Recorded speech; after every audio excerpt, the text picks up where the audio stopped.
Assalamualaikum warahmatullahi wabarakatuh. Sahabat beriman, Nabi Sulaiman dikenal memiliki kuasa atas jin dan hewan. Begitu juga dengan kekayaan yang dimiliki. Beliau juga memiliki kerajaan yang tak ada bandingannya. Namun tahukah Anda, jika kekuasaan Nabi Sulaiman sempat dicabut, mengapa hal itu bisa terjadi? Lalu apa yang dilakukan Nabi Sulaiman untuk kembali ke posisinya semula?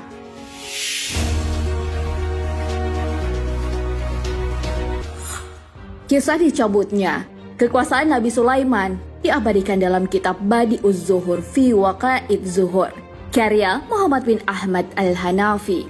Suatu kali, Nabi Sulaiman bersama pasukannya berperang melawan kerajaan Yunani.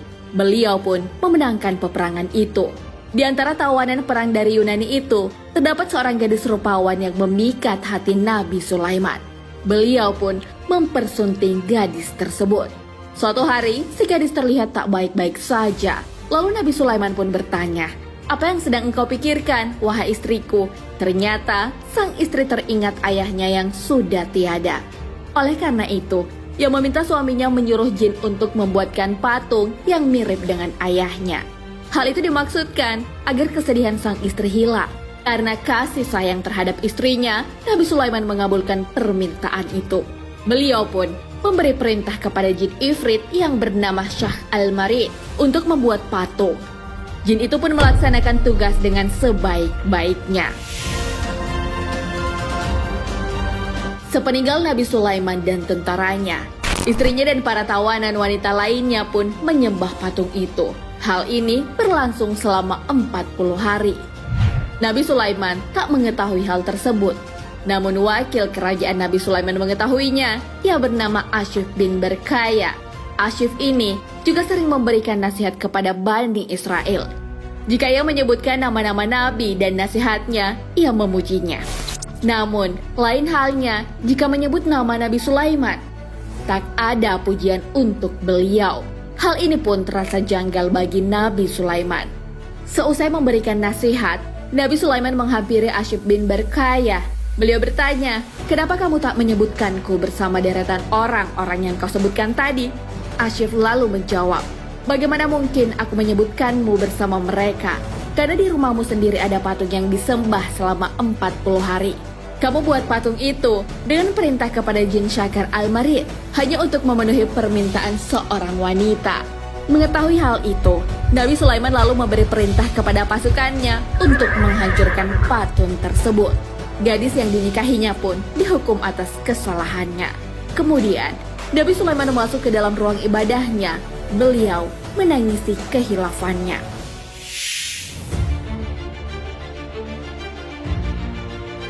Karena kesalahan yang dilakukan, Allah menghukum Nabi Sulaiman dengan melepaskan kekuasaannya.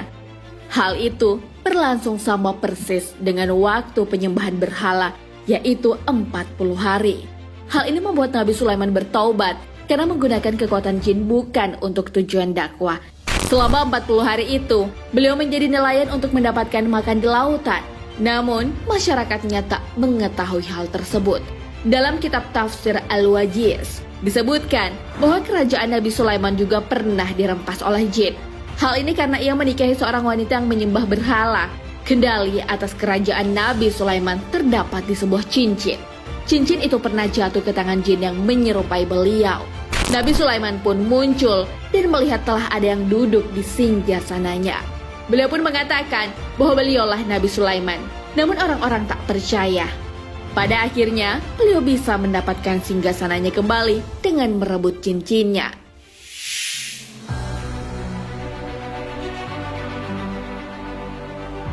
Nah, sahabat beriman, itulah kisah tentang kekuasaan Nabi Sulaiman yang pernah dicabut. Hal ini disebabkan oleh seorang wanita yang tak lain adalah istrinya sendiri.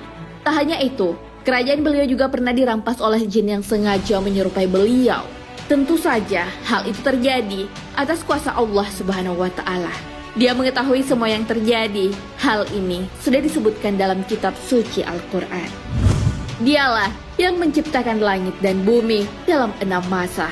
Kemudian dia bersemayam di atas arsy. Dia mengetahui apa yang masuk ke dalam bumi dan apa yang keluar daripadanya, dan apa yang turun dari langit dan apa yang naik kepadanya. Dan Dia bersama kamu di mana saja kamu berada. Dan Allah Maha mengetahui apa yang kamu kerjakan. Al-Quran Surah Al-Hadid ayat 4. Wallahu a'lam bishawab. Sahabat beriman, jangan lupa berbagi informasi dengan share video ini karena sebaik-baik manusia adalah yang paling bermanfaat bagi manusia. Wassalamualaikum warahmatullahi wabarakatuh.